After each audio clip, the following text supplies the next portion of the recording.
léegi juriste yi wax lii rappeurs yi ne déedéet nanu ko abrogé waaw man dama comprendre wala lan la man mënta nekk moom juriste yi da laa la wax juriste yi ñoom nee na loi bi interprétation bi baax na juriste cuun juriste dina ñëw tey wallaay dina ñëw tey chaque jour nu waxtaan ci chaque jour ngeen waxtaan ci mu ne nangam waaye rappeurs yi ñoom rappeurs yi ñoom nee nañu nanu abrogé loi bi bu ñu newul dañ ko abrogé na askan wi génn xeex. Salut la famille, j'espère que vous allez bien. gannaaw bu ñu leen nuyuwee jox leen seen wàccuwaay tey nag ñoo fi ñëw nar a wax ci sortie bi nga xam ne nii kii di Thiat bu Y'en a marre def na ko di wax ci li jëm ci loi d'amnistie gannaaw ki nga xamee ne nii mooy Amadou Ba bu Pastef génn na di wax ci interprétation bu loi d'amnistie ak taxawaay bi nga xamee ne nii waa Pastef amoon nañ ko ci jamono ji nga xamee ne nii Macky Sall bëggoon na voté loi bi nii di loi d'amnistie mais ki nga xamee ne nii nag mooy Thiat bu Y'en a marre dafa génn di jéem a manipuler sénégalais yi ndax taxawaay bi nga xamee ne nii waa Pastef amoon nañ ko dafa doon lu leer muy lan li nga xamee ne nii mooy loi d'amnistie bi lii nga xamee ne nii mooy crime de sang mooy rey yi nga xamee ne nii doon nañ ko rey sénégalais yi nga xamee ne nii ñu ngi doon génn di manifester ñu leen di tirer ay bal ak luubal bi nga xamee ne nii luubal nañ ko xaalisu sénégalais yi te lii di CREI yi génnee na rapport wane xaalisu Sénégal ñi nga xamee ne nii mooy nguuru Macky Sall luubal gi nga xamee ne nii luubal nañ ko waa Pastef dañ ne woon loolu bu bokkee ci loi d'amnistie bi ñoom duñ ko voté ba ni nga xamee ne nii loi bi jàll na ndax waa APR ñoo amoon majorité waa Pastef mujj ñu woon voté loi d'amnistie bi mais nag nañ leen dem ñu seetaan bu baax a baax vidéo bi nga xamee ne nii moom laa leen di waaj a tegal mu andil leen ay leeral yi nga xamee ne nii waa Pastef taxawaay bi nga xamee ne nii amoon nañ ko ak lan moo nekkoon seen position mais avant ñu dugg ci sujet bi dañuy ñaan képp ki nga xamee ne nii gan nga ci chaîne bi wala yaa ngi soog a seetaan suñuy vidéo te abonné goo nga abonné ci chaîne bi aimé vidéo bi te nga wax ñu saxlaat ci commentaire yi sama gars yi aimé leen vidéo bi bu baax a baax loolu mooy tax YouTube mën a conseiller suñuy vidéo ñi nga xamee ne nii abonné guñu ci chaîne bi ñu mën a seetaan suñuy vidéo dem ba abonné ci chaîne bi. bu dee yaa ngi doog a seetaan suñu vidéo bul fàtte abonné liker partager parce que ça nous aide vraiment. Amadou Ba di proposer ay loi nan day interpréter loi boo xam ne yow d'accord ci woon yow loo xam ne àndoo ci woon voté ko kon nga ne da nga koy interpréter ay tappale la faut arrêter ay tappale la dañu ne ñun nag sénégalais yi politiciens yi du ñu téye en otage ba di ñuy fontoo subaak ngoon guddeeg bëccëg ñu ñuy foyee saa bu mu leen arrangé du ngeen xëy contre benn mbir tey ngeen nekk au pouvoir ñëw ne da ngeen di xool ni ngeen koy interpréter loo xam ne yéen d'accord leen ci woon loolu mooy lan loolu xel mën na ko nangu su nekkoon benn Modou Ndiaye boo xam ne sax bokkuloon ci hémicycle ba le passé ñu ne waaw mais koo xam ne yow bokkoon nga ci ne ñu man du ma ko voté yow yaay ñëw di ñu proposer loi boo xam ne da nga ñuy expliquer la nga nangul woon a voté c'est quoi ça ñun aussi tamit sénégalais yi dañu sonn quoi qu'on nous respecte symbole justice balance la Amadou Ba sa loi bi nga tëgg da nga ne léegi symbole justice fas bu ñu jatang ngalab ko la benn côté lay xool loolu duñ ko nangu.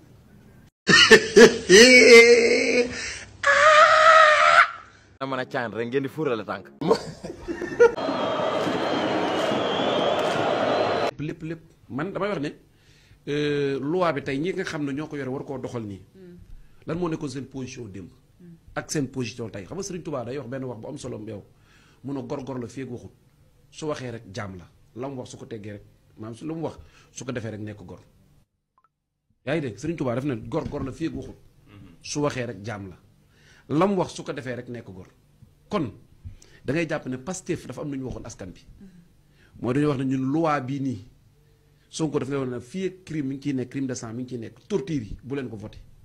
ñu ñëw assemblée nationale je me rappelle très bien lu Moustapha di wax man position Rama Anta Bodian moo ma jaaxaloon parce que man dama dëkkoon Guédiawaye di superviser maam plénière boobu en direct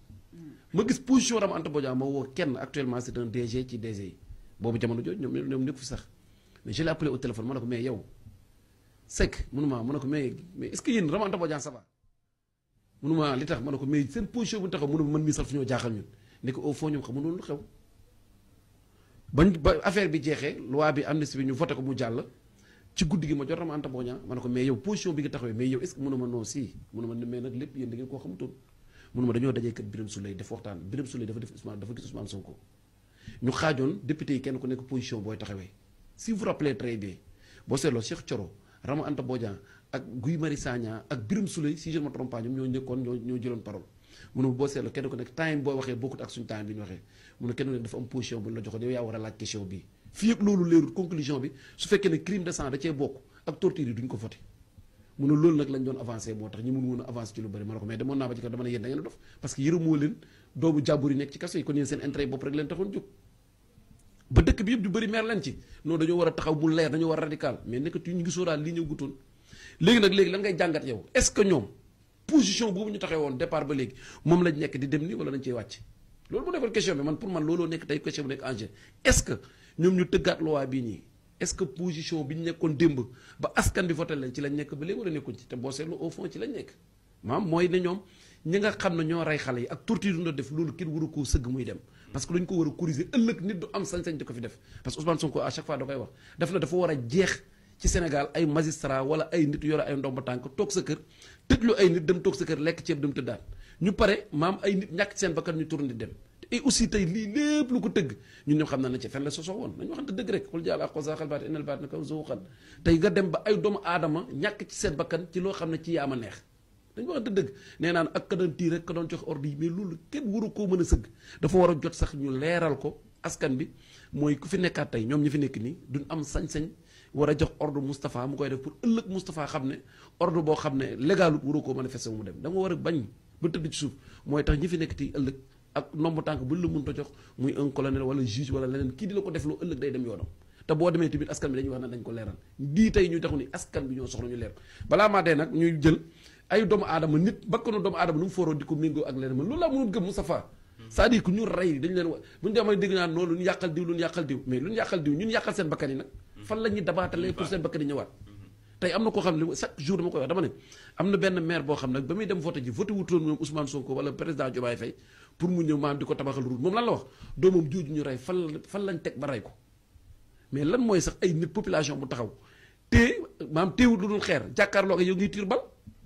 manifestation yéen jox nañ leen lacrymogène jox nañ leen lu nekk ban ngeen a mën a tas ful mais balu fetal di dem te ci gën a yéeme mooy autopsie bu ñu def dañuy confirmer na balu fetal la ko def mais kan moo doon jox ordre nit ñi muy am sañ-sañ di dóor ci ab population boo xam ne dañuy manifester nii loolu moom moo war a gën a intéressé nit ñi deuxième bi nag man vraiment yaa naa maar fu ma leen doon gën a xaaree dañu waxante dëgg mooy rapport Cour des comptes yi génn rëkk bi yëpp di ci wax kenn déggu leen ñuy wax ci dara waxuñ ci man damay gis nga nit dëgg du romb nopp sama gars yi vidéo bi ñoo ko seetaanandoo dégg nañ kàddu yi nga xamee ne nii Thiat yëkkati na ko jëmale ko ci Amadou Ba ak kàddu yi nga xamee ne nii journaliste bi nii leeral na ko wane lan moo nekkoon position bi nga xamee ne nii moom la député waa Pastef amoon ci jamono ji nga xamee ne nii ñu ngi doon voté lii di loi d'amnistie bi man li may wax Thiat waa Y'en a marre rek ñoom depuis bi nga xamee ne nii nguur gi falu nañ ba léegi man li ma doon xaar ci ñoom mooy jamono ji nga xamee ne nii waa CREI yi génnee nañ rapport Cour des comptes wane luubal bi nga xamee ne nii nguuru Macky Sall ak ay ministre am ak ay DGM luubal nañ ko xaalisu Sénégal caxat-caxatee ay milliards dem ba ñuy tudd ay nit ay 1000 milliards ñoom jamono ji nga xamee ne nii Cour des comptes génne woon na rapport boobu noonu bu nekkoon Sénégal moo leen ñor bu nekkoon askanu Sénégal la ñuy xeexal ñu génn wax nguur gi li nga xamee ne nii moom la rapport Cour des comptes yi génnee ñu taxaw ci jël ci position ferme pour nguur gi mën a récupérer xaalisu sénégalais yi nga xamee ne ni moom lañ sàcc ñu delloosiwaat ko ci askan bi dooleel ñi nga xamee ne ni mooy nguur gi pas di génn di wax ci li nga xamee ne ni mooy loi d'amnistie bi nga xamee ne ni position waa Pastef leer na ci naññ position premier ministre Ousmane Sonko leer na ci naññ manipulation yi nag dafa jeex fii fàtte xaju fi diggante daaw la ak ren xawma daawaati jéeg ak ren dara yàggu fi ba ñu ko mun a fàtte ba ngeen di mën a génn naan da ngeen di jéem a manipuler sénégalais yi seen caaxaan yi ngeen nekk nii sénégalais yi nekkatuñ ci nguur gi nga xamee ne ni moom lañ fal muy nguuru président Bassirou Diomaye Faye ak premier ministre Ousmane Sonko ñoom dañoo ñëw ne jubal jubanti ca yorin bi nga xamee ne nii ñoom lañ yoree nguuru Sénégal yore ko gouvernement bi di ko doxalee ak à travers ci premier ministre Ousmane Sonko sénégalais yi neex na leen. gis nañ ki nga xamee ne nii mooy Jean Michel mu ngi wër ci àll yi fépp fi nga xamee ne nii amul courant mu ngi fay def courant sénégalais yi di ci gis seen bopp villageois yi di ci gis seen bopp. gis ngeen courant bi nga xamee ne nii wàññi nañ ko gis ngeen ceeb bi nga xamee ne nii wàññi nañ ko dund bi ñu ngi koy wàññi nguur gi mu ngi def ay effort ñu ngi dem di jàpp ji sàcc yi nga xamee ne nii ñoo sàccoon alalu askan bi di ci def lu leen neex teg seen bopp foo xamee ne nii ñoom yàlla sax tegu leen fa foog na ne mën nañ def lu leen neex biir Sénégal mën nañ luubal alalu askan bi te duñ mujj fenn nguur gi mu ngi leen di woo benn par benn di lijjanti seeni compte di lijjanti seeni dossier kon tey jii nii yéen bépp effort bi nga xamee ne ni nguur gi mu ngi koy def gisoo leen ko mais lenn rek moo leen intéressé bëgg a génn di manipuler askan bi di leen wax ay loi d'amnistie lii dañ ko war a abroger dañ ko fi war a génnee te xam ngeen bu baax a baax position bi nga xamee ne nii moom la gouvernement bii fi nekk muy gouvernement président Bassirou Diomaye Faye ak premier ministre Ousmane Sonko taxawaay bi nga xamee ne ni amoon nañ ko ñoom li ñu wax dafa leer loi d'amnistie bi ñoom déjà voté wuñu ko te lan moo taxoon voté wuñu ko crime de sang yi ndax gis nañ Macky Sall ak nguuram ñaata nit ñoo dee ci manifestation te autopsie yi bu génnee ñu ci ëpp lan la ñuy wax di leen tirer bal ñu dee loolu ngeen foog na ne tey jii nii kii di premier ministre Ousmane Sonko jamono ji nga xamee ne nii moo nekkoon chef de parti Pastef boobu nguur gi jotaguñ ci woon dina accepter loolu noonu te sénégalais yi doon génn di xeex pour jële fi Macky Sall pour premier ministre Ousmane Sonko amoon li nga xamee ne ni mooy liberté am néewal doole gi nga xamee ne ni doon nañ ko néewal doole kon tey jii nii yéen di ngeen jàpp na ne ñun dinañ accepter ñuy boole loolu noonu ci biir loi d'amnistie bi xaalisu askan bi nga xamee ne ni luubal nañ ko tey jii nii yow jàpp nga ne waa Pastef dinañ nangu xaalisu askan bi ñu luubal ñu boole ko ci loi d'amnistie bi léegi bépp ministre wala bépp DG bu nekkoon ci nguuru Macky Sall bu ñëwee lépp li nga xamee ne ni mënutoon na ko fi def muy crime muy xaalis bu mu sàcc loi d'amnistie bi ñëw effacer lépp loolu dafay yomb ndax bu leen fàtte ne bëri na ay nit yi nga xamee ne nii dem nañu voter ki nga xamee ne ni mooy président Bassirou Diomaye Faye bokkuñu Pastef ñoom seen yoon nekkul ci li nga xamee ne nii mooy projet yi nga xamee ne ni mooy premier ministre Ousmane Sonko andi woon na ko mais lenn rek moo leen naqari woon mooy seen doom bi nga xamee ne nii rey nañ ko ci manifestation yi torture yi nga xamee ne nii torture nañ ko ay nit ci nguuru Macky Sall loolu gouvernement bi fajal leen ko kon tey jii nii amoo leen loo leen di def ngeen di ñëw naan da ngeen di nekk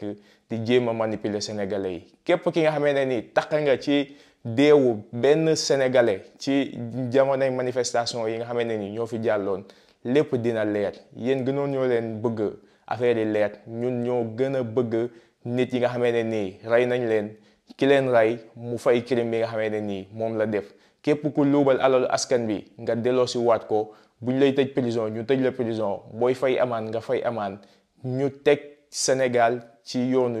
jubal jubanti sama gars yi vidéo bi tey loolu la woon du gudd di leen jox dig daje ci beneen yoon ci beneen vidéo jërë ngeen jëf. bu dee yaa ngi doog a seetaan suñ vidéo bul fàtte abonné liker partager parce que ça nous aide vraiment.